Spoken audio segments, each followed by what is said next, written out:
সুপ্রিয় শিক্ষার্থীবৃন্দ, আসসালামু আলাইকুম ওয়া রাহমাতুল্লাহি ওয়া বারাকাতুহু। শিমুল মেমোরিয়াল নর্থসাউথ স্কুল এন্ড কলেজে পঞ্চম শ্রেণীর ইসলাম ও নৈতিক শিক্ষা ক্লাসে সকল শিক্ষার্থীকে স্বাগত। প্রিয় শিক্ষার্থীরা, আশা করছি আল্লাহর অশেষ মেহেরবানিতে পরিবারের সবাইকে নিয়ে ভালো আছো, সুস্থ আছো, নিরাপদে আছো। আলহামদুলিল্লাহ, আমিও আল্লাহর অশেষ মেহেরবানিতে ভালো আছি। প্রিয় শিক্ষার্থীরা, আজকে ক্লাস উপস্থাপনায় আছি আমি মোহাম্মদ মিজানুর রহমান, সহকারী শিক্ষক, Shimul memorial north south school and college, Rajshahi. সুপ্রিয় শিক্ষার্থীবৃন্দ, আজকে আমরা প্রথম অধ্যায়ে দ্বিতীয় ক্লাস নিব। দ্বিতীয় ক্লাসে আলোচনা করব। আজকে আলোচনা শেষে আমরা যে বিষয়গুলো সম্পর্কে শিখব, জানতে পারবো, সেগুলো হলো আল্লাহ অতি ক্ষমাশীল, সে সম্পর্কে আমরা জ্ঞান লাভ করতে পারবো। আল্লাহ অতি সহনশীল, সে সম্পর্কে জানতে পারবো। আল্লাহ তাআলা যে সর্বশ্রোতা, সে সম্পর্কেও জানতে পারবো। আল্লাহ তাআলা সর্বশক্তিমান, সে সম্পর্কেও জানতে পারবো। প্রিয় শিক্ষার্থীরা, তাহলে আজকে আমাদের আলোচ্য বিষয় আল্লাহর গুণবাচক নামসমূহ। আল্লাহর গুণবাচক নামসমূহ সেগুলো আমরা জানবো, পাশাপাশি লিখবো। আর সেগুলো কি? আল্লাহু গফুরুন, আল্লাহু হালিমুন, আল্লাহু সামিউন, আল্লাহু বাসীরুন এবং আল্লাহু কাদিরুন। এই পাঁচটি আল্লাহ তাআলার গুণবাচক নামসমূহ সম্পর্কে আমরা বিস্তারিত জানবো এবং শেষের অংশে আমরা আল্লাহ তাআলার এই পাঁচটি গুণবাচক নাম সুন্দর করে আরবিতে লেখা শিখব। প্রিয় শিক্ষার্থীরা, তাহলে চলো আলোচনায় চলে যাই। শুরুতে আমরা আলোচনা করব আল্লাহ তাআলার সবচেয়ে একটি গুরুত্বপূর্ণ নাম, সেটি হলো আল্লাহু গফুরুন। আমরা সবাই জানি গফুরুন শব্দের শাব্দিক অর্থ হলো অতি ক্ষমাশীল। তোমরা শাব্দিক অর্থ লেখার সময় সচেতনভাবে লিখবে। যদি আমি বলি গফুরুন শব্দের অর্থ কি, তাহলে অবশ্যই তোমরা লিখবে যে অতি ক্ষমাশীল। আর যখন আমি তোমাদের প্রশ্ন করব আল্লাহু গফুরুন অর্থ কি, তখন লিখবে আল্লাহু অতি ক্ষমাশীল। আল্লাহ তাআলা অতি ক্ষমাশীল। আল্লাহ তাআলা অতি ক্ষমাশীল, তার ক্ষমাশীলতার পরিচয় আমরা কিভাবে লাভ করতে পারি? ক্ষমাশীল বলতে আমরা কি বুঝি? অর্থাৎ যিনি সবকিছু ক্ষমা করে দেন, যিনি আমাদের ভুলভ্রান্তিগুলোকে মাফ করে দেন, তিনি হলেন কি? ক্ষমাশীল। পৃথিবীতে পিতা মাতা, ভাই বোন, আত্মীয় স্বজন, পাড়া প্রতিবেশী, বন্ধু বান্ধব, যত মানুষই থাকুক না কেন, লক্ষ্য করো যে আমরা যদি একবার, দুইবার, তিনবার ভুল করি, তাহলে হয়তো বা পর্যায়ক্রমে তারা আমাদেরকে মাফ করে দেন। কিন্তু যখন একবার, দুইবার, তিনবারের বেশি আমরা ভুল করতে থাকি, তখন কিন্তু তারা আমাদেরকে কি করেন? শাস্তি প্রদান করেন। সে বাবা মা হোক, ভাই বোন হোক, আত্মীয় স্বজন হোক। তো মহান আল্লাহ তাআলা এমন একজন স্রষ্টা, যিনি আমাদেরকে প্রতিনিয়ত আল্লাহ তাআলা আমাদেরকে মাফ করতে আছেন, মাফ করে যাচ্ছেন, ক্ষমা করে যাচ্ছেন। তো আমরা আল্লাহ তাআলার নিকটে কিভাবে ক্ষমা লাভ করতে পারি? নিয়ম হলো, যদি আমাদের কোনো ভুল ত্রুটি, ভুল ভ্রান্তি হয়ে যায় অনিচ্ছায়, তাহলে সঙ্গে সঙ্গে আমরা আল্লাহ তাআলার নিকটে অনুতপ্ত হব। দুই নম্বর কাজ হলো, আমরা সেই ভুলের স্বীকৃতি দেব। আমরা যে ভুল করে ফেলেছি, এই ভুলের স্বীকৃতি দেব। তিন নম্বর কাজ হলো যে সেই পাপ কাজ থেকে, সেই ভুল থেকে ফিরে আসতে হবে, অর্থাৎ সেই ভুল আর করা যাবে না। এবং সর্বশেষ কাজ হলো আল্লাহ তাআলার নিকটে ক্ষমা প্রার্থনা করা। এই পদ্ধতিতে যদি কোনো ব্যক্তি ভুল করার পর আল্লাহ তাআলার নিকট ক্ষমা প্রার্থনা করে, আল্লাহ তাআলা সেই ব্যক্তির জন্য অতি ক্ষমাশীল। আল্লাহ তাআলা সেই ব্যক্তিকে আল্লাহ তাআলা মাফ করে দিবেন। প্রিয় শিক্ষার্থীরা, তাহলে আমি বললাম, কোন ভুল হলে আমরা সর্বপ্রথম আল্লাহ তাআলার নিকট সেই ভুলের জন্য অনুতপ্ত হব, ভুলের স্বীকৃতি দেব, সেই ভুল পথ থেকে ফিরে আসব এবং আল্লাহ তাআলার নিকটে ক্ষমা প্রার্থনা করব। আর এভাবে যদি আমরা আল্লাহ তাআলার নিকটে ক্ষমা প্রার্থনা করি, আল্লাহ তাআলা অবশ্যই আমাদের প্রতি অতি ক্ষমাশীল যে তার গুণ, সেই গুণের বাস্তব প্রয়োগ তিনি ঘটাবেন। আর আল্লাহ তাআলা এজন্য বলছেন, লা তাকুনাতু মির রাহমাতিল্লাহ ইন্নাল্লাহা ইয়াগফিরুয যুনুবা জামিআ ইন্নাহু হুয়াল গফুরুর রহিম। আল্লাহ তাআলা বলছেন, লা তাকুনাতু মির রাহমাতিল্লাহ, তোমরা আমার অনুগ্রহ আমার ক্ষমা থেকে নিরাশ হও না। ইন্নাল্লাহা ইয়াগফিরুয যুনুবা জামিআ, নিশ্চয়ই আল্লাহ তাআলা সকল গুনাহ মাফ করে দিবেন। ইন্নাহু হুয়াল গফুরুর রহিম, নিশ্চয়ই আল্লাহ তাআলা অতি ক্ষমাশীল পরম দয়ালু।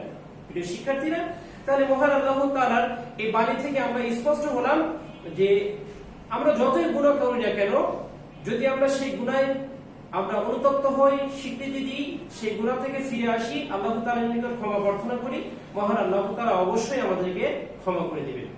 এজন্য আল্লাহ তাআলার একটি অত্যন্ত দয়ালু বা গুণবাচক নাম, সেটা হলো কি আল্লাহু গফুর। প্রিয় শিক্ষার্থীরা, আল্লাহু গফুর, আল্লাহু অতি ক্ষমাশীল, এই যে শব্দ, এই যে একটি বাক্য, এখান থেকে আমরা কি শিক্ষা নিতে পারি? যে আমাদেরকে যেমন মহান আল্লাহ তাআলা ক্ষমা করে দিচ্ছেন, মাফ করে দিচ্ছেন, অতি ক্ষমাশীলতার যে গুণ তিনি আমাদের প্রতি দেখাচ্ছেন, তাহলে আমরাও কি করব? আমাদের অধীনস্থ যারা আছে, আমাদের ছোট যারা আছে, আমাদের বড় যারা আছে, তারা যদি কোনো কারণে ভুল করে ফেলে, আমরা তাদেরকে ক্ষমা করে দেব, মাফ করে দেব। প্রিয় শিক্ষার্থীরা, এ পর্যায়ে আমরা আরেকটি আল্লাহ তাআলার গুণবাচক নাম নিয়ে আলোচনা করব, সেটা হলো আল্লাহু অতি সহনশীল। এর আরবি পরিভাষা হলো আল্লাহু হালিমুন। আল্লাহু হালিমুন, হালিমুন শব্দের শাব্দিক অর্থ হলো অতি সহনশীল, আর আল্লাহু হালিমুন শব্দের শাব্দিক অর্থ হলো আল্লাহু অতি সহনশীল। আল্লাহু অতি সহনশীল বলতে আমরা কি বুঝি? কিভাবে আল্লাহ তাআলা অতি সহনশীল? দেখো, যে আমরা শয়তানের প্ররোচনায়, শয়তান আমাদেরকে সর্বদা পাপ কাজে উদ্বুদ্ধ করতে থাকে, ভুল পথে আমাদেরকে উৎসাহিত করতে থাকে। এই শয়তানের এই উদ্বুদ্ধতা, শয়তানের যে এই প্ররোচনা, এই প্ররোচনায় আমরা পরিচিত হয়ে অনেক সময় আমরা অন্যায় করে ফেলি, পাপ কাজ করে ফেলি। কিন্তু আল্লাহ তাআলা কি আমাদের প্রতি অতি সহনশীল। মানুষ ভুল করলে সঙ্গে সঙ্গে অধিকাংশ ক্ষেত্রে অপর মানুষ তাকে শাস্তি দেয়, কিন্তু মহান আল্লাহ তাআলা অতি সহনশীলতা প্রদর্শন করেন কিভাবে? যে আমরা এই যে শয়তানের প্ররোচনায় বিভিন্ন সময় বিভিন্ন ধরনের ভুল ভ্রান্তি করে ফেলি, পাপ করে ফেলি, কিন্তু মহান আল্লাহ তাআলা আমাদেরকে সঙ্গে সঙ্গে শাস্তি দেন না। আল্লাহ তাআলা আমাদেরকে সুযোগ দেন যে আমার বান্দা হয়তোবা তার ভুল বুঝতে পেরে পুনরায় সঠিক পথে ফিরে আসবে। এই যে মহান আল্লাহ তাআলা যে আমাদেরকে সময় দিলেন, সঙ্গে সঙ্গে শাস্তি দিলেন না, তিনি যে ধৈর্য ধারণ করলেন, তিনি যে আমাদের প্রতি সহনশীল হলেন, এই দিক বিবেচনায় এই গুণে গুণান্বিত হওয়ার কারণে আল্লাহ তাআলাকে বলা হয় আল্লাহু হালিমুন, আল্লাহু অতি সহনশীল। এজন্য আল্লাহ তাআলা নিজেই পবিত্র কোরআনুল কারীমের মধ্যে বলছেন ইন্নাল্লাহা আলিমুন হালিম, নিশ্চয়ই আল্লাহ তাআলা সর্বজ্ঞানী এবং অতি সহনশীল। প্রিয় শিক্ষার্থীরা, তাহলে আমাদেরও এখান থেকে শিক্ষণীয় বিষয় হলো যে যদি কোনো মানুষ ভুল করে ফেলে, তাহলে তাকে ভুল থেকে ফেরার জন্য আমাদেরকে সুযোগ করে দিতে হবে, অর্থাৎ সঙ্গে সঙ্গে তাকে এমন কোনো শাস্তি দেব না যাতে করে কি তার জীবনে বড় ধরনের কোনো ক্ষতি হয়ে যায়। এজন্য আমরা তাকে বোঝাবো, তাকে ভুল পথ থেকে ফিরে আসার সুযোগ দান করব। প্রিয় শিক্ষার্থীরা, এই পর্যায়ে আমরা আরেকটি আল্লাহর গুণবাচক নাম নিয়ে আলোচনা করব, সেটা হলো আল্লাহু বাসিরুন। বাসিরুন শব্দের শাব্দিক অর্থ হলো সর্বদ্রষ্টা। সর্বদ্রষ্টা বলতে আমরা কি বুঝি? যিনি সবকিছু দেখেন। তাহলে আল্লাহু বাসিরুন শব্দের শাব্দিক অর্থ হলো আল্লাহ তাআলা সবকিছু দেখেন। প্রিয় শিক্ষার্থীরা, এই যে আমরা অনেক সময় অনেক অন্যায় কাজ করি, সেটি প্রকাশ্যে হোক বা গোপনে হোক। যদি আমরা প্রকাশ্যে করি, সেই অন্যায় কাজটিও মহান আল্লাহ তাআলা দেখেন, যদি আমরা গোপনে করি সেটিও মহান আল্লাহ তাআলা দেখেন। তাহলে আল্লাহ তাআলা যেহেতু সবকিছুই দেখেন, আমরা অনেক কিছুই কি দেখি না। এই জন্য মহান আল্লাহ তাআলার চোখে, মহান আল্লাহ তাআলার দৃষ্টিকে ফাঁকি দেওয়ার মতো কোনো উপায় নেই। মহান আল্লাহ তাআলা যে সবকিছু দেখেন, দেখো যে এই যে সমুদ্রের গভীর তলদেশে ছোট্ট ছোট্ট যে প্রাণীগুলো নড়াচড়া করে, ছোট ছোট পোকা মাকড়গুলো যে নড়াচড়া করে, চলাফেরা করে, এগুলো কি মহান আল্লাহ তাআলা দেখতে পান। তাহলে আমরা এখান থেকে আমরা সতর্ক হতে পারি যে আমরা গোপনে হোক বা প্রকাশ্যে হোক, সর্বপ্রকার অবৈধ, হারাম বা আল্লাহ তাআলা যে সমস্ত কাজ করতে নিষেধ করেছেন, সে সমস্ত কাজ থেকে আমরা বিরত থাকবো, কেননা মহান আল্লাহ তাআলা সবকিছু দেখেন। এজন্য আল্লাহ তাআলা বলছেন যে ইন্নাল্লাহা সামিউন বাসীর, নিশ্চয়ই আল্লাহ তাআলা সামিউন, অর্থাৎ সবকিছু শোনে, বসির সবকিছু দেখে। নিশ্চয় আল্লাহ তাআলা সর্বশ্রোতা এবং সর্বদ্রষ্টা।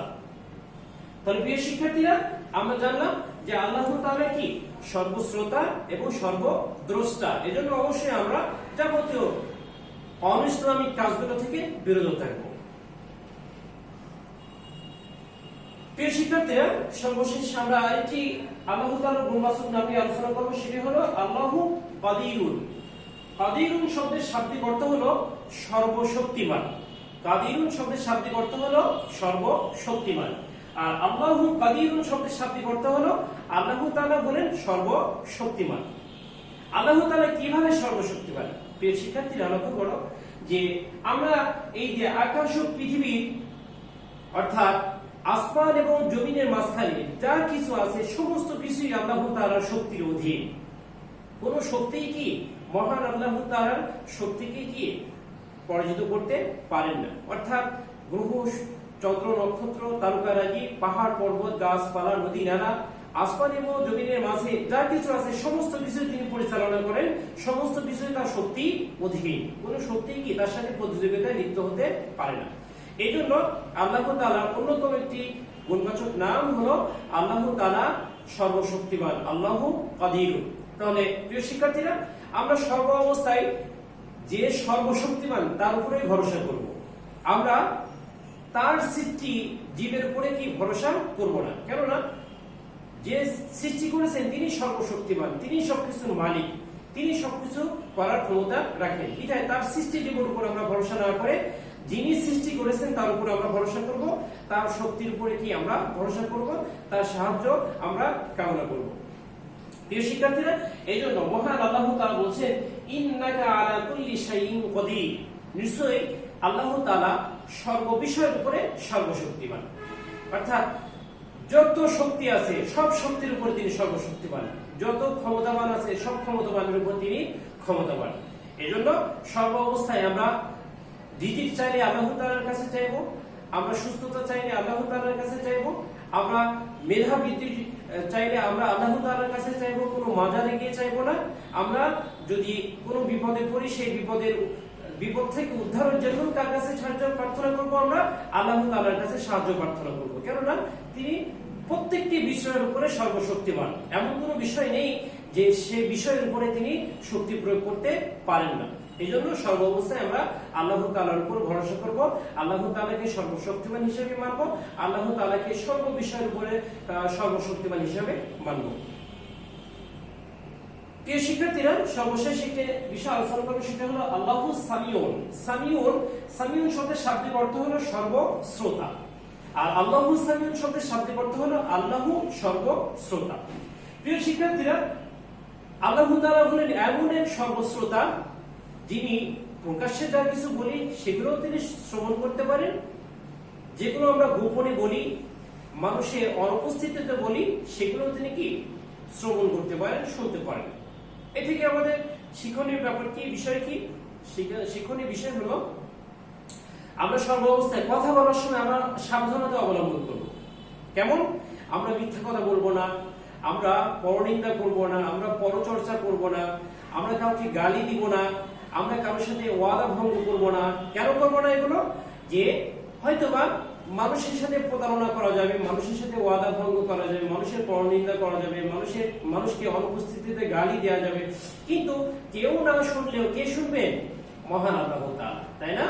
এই জন্য যতই আমরা বিপদে পড়ি, যতই আমরা সমস্যায় পড়ি, যতই আমরা রাগান্বিত হই, আমরা কোনো সময় কি ভাষার অপপ্রয়োগ ঘটাবো না, আমরা গালি দিব না, মিথ্যা কথা বলবো না, ওয়াদা ভঙ্গ করবো না।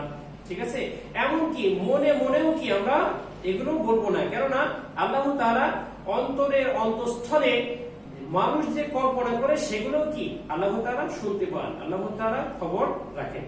যেমন আল্লাহ তাআলা বলছেন যে ইন্নাল্লাহা সামিউন বাসীর।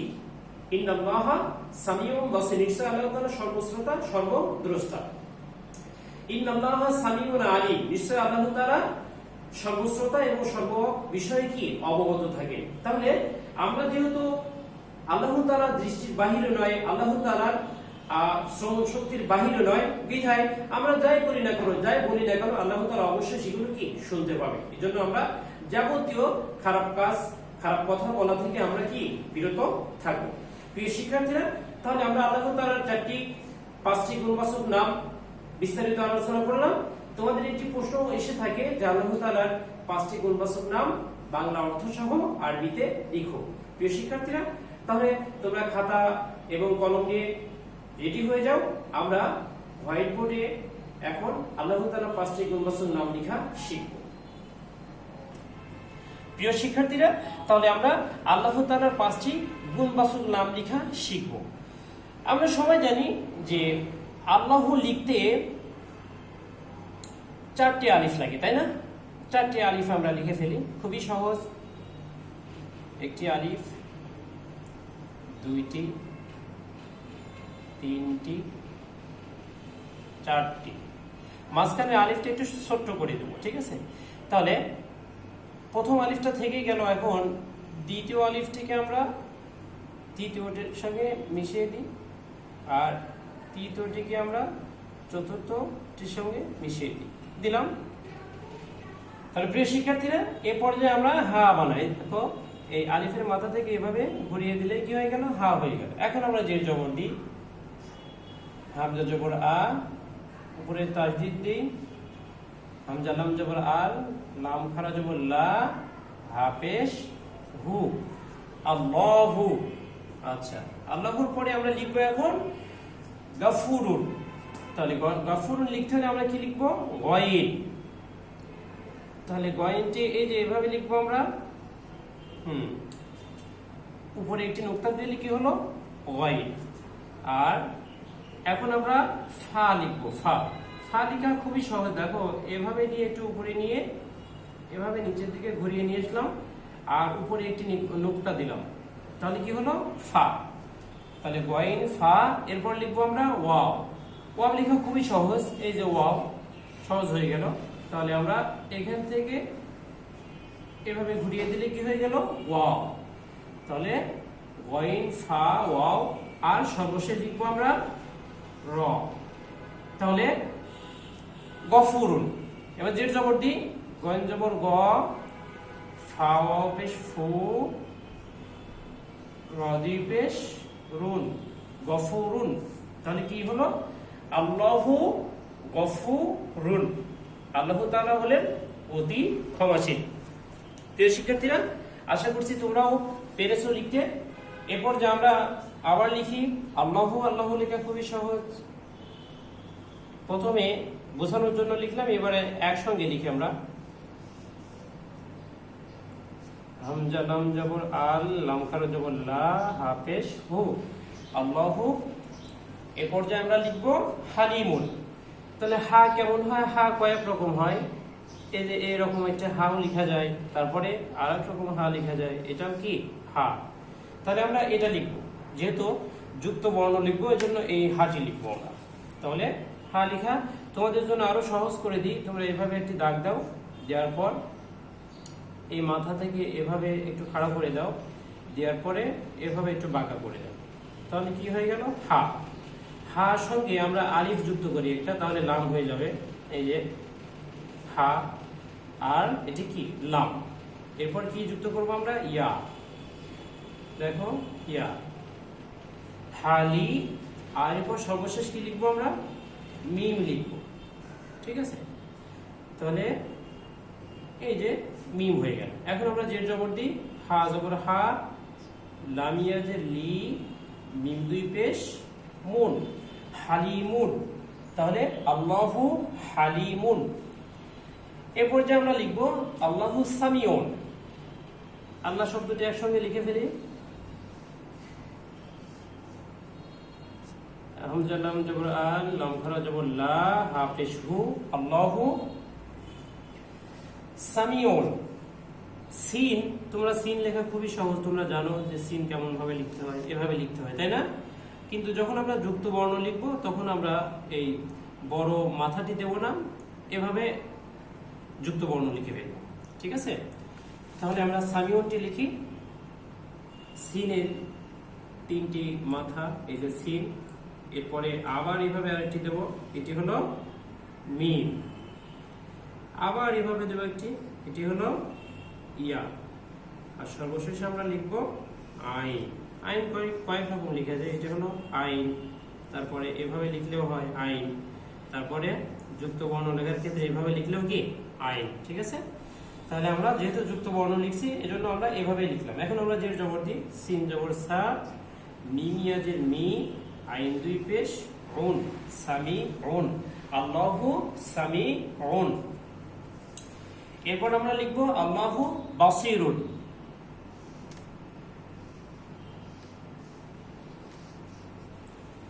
হামজা লাম জবর আল, লাম খারা জবর লা, হা পেশ হু, আল্লাহু বাসিরুন। বা আমরা খুব সহজভাবে শিখি, এই যে বা, অর্থাৎ নিচে কোন দাগের নিচে যদি আমরা একটি নুক্তা দিই সেটাও কি বা। আর সদ কেমন, এই যে এটি হলো সদ। যখন যুক্ত বর্ণ লিখবো তখন আমরা এভাবেও কি সদ লিখতে পারব। তাহলে আমরা লিখি বাসিরুন, এই যে এক নুক্তা দিলাম, এটা হলো বা। এখন এর সঙ্গে আমরা কি লিখবো, সদ। সদ লেখা খুবই সহজ। দেখো এই যে আমরা দাগটি একটু বড় করে নিলাম, এই দাগের মাথা থেকে এভাবে নিয়ে এসে আমরা এভাবে মিশিয়ে, তাহলে কি হয়ে গেল সদ। এবার সদের সঙ্গে একটা ইয়া যুক্ত করি, ইয়া, আর সর্বশেষ র। তাহলে যে জবর দিই, বা জবর বা, সদ ইয়াজের সি, র দুই পেশ, রুন, বাসিরুন। সর্বশেষ যে নামটি লিখবো সেটা হলো আল্লাহু কাদিরুন। হামজা লাম জবর আল, লাম খারা জবর লা, হা পেশ হু, আল্লাহু কাদিরুন। কফ কিভাবে লিখি আমরা, এভাবে না, কফ, হ্যাঁ এভাবে লিখবো, শুধু এই অংশটুকু আমরা লিখবো না যুক্ত বর্ণের জন্য। তাহলে এটা হলো কফ আর এটি হলো দাল। র আর দালের ভিতরে পার্থক্য রাখবা, র সোজা এসে বাঁকা হয়ে যাবে, আর দাল দালের মাঝখানে বাঁকা হবে। ঠিক আছে, তাহলে এটা র আর এটি হলো দাল, এই যে দাল। আর এই দেখো র, র সোজা এসে বাঁকা হয়েছে, আর দাল মাঝখান থেকে বাঁকা হয়ে গেছে। তাহলে কফ দাল ইয়া র। তাহলে কফের উপর দুই নুক্তা, কফ জবর ক, দাল ইয়াজের দি, র দুই পেশ, রুন, কদিরুন। তাহলে প্রিয় শিক্ষার্থীরা, তাহলে আমরা আল্লাহ তাআলার পাঁচটি গুণবাচক নাম লেখা শিখলাম। এক নম্বর দেখো, আল্লাহু গফুরুন, আল্লাহ তাআলা হলেন অতি ক্ষমাশীল। আল্লাহু হালিমুন, আল্লাহ তাআলা অতি সহনশীল। আল্লাহু সামিউন, আল্লাহ সর্বশ্রোতা, সবকিছু শোনেন।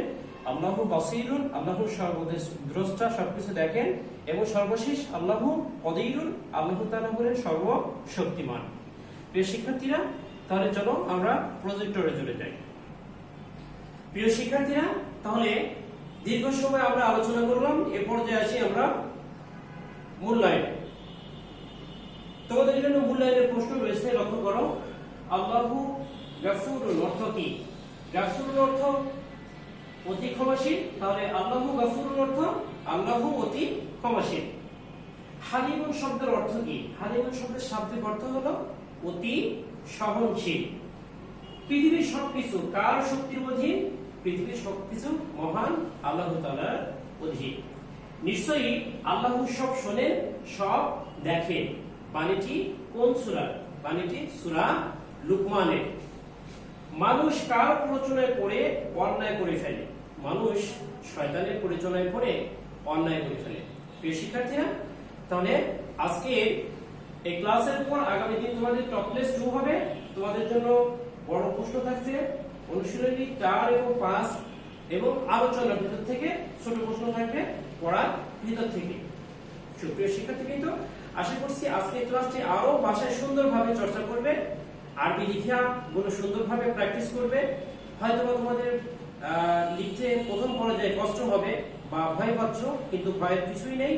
5 থেকে 7 বার বা 10 বার যখন লিখবা তখন দেখবা খুব সুন্দর হয়েছে এবং আমার থেকেও কি সুন্দর হয়ে যাবে। প্রিয় শিক্ষার্থীরা, তাহলে আজকের ক্লাস এখানে শেষ করছি। সকলের সুস্বাস্থ্য দীর্ঘায়ু কামনা করছি। আগামী দিনের ক্লাসে আহ্বান জানিয়ে আজকের মতো এখানে শেষ করছি। ওয়া আখিরু দাওয়ানা আলহামদুলিল্লাহি রাব্বিল আলামিন। আসসালামু আলাইকুম ওয়া রাহমাতুল্লাহি ওয়া বারাকাতুহু।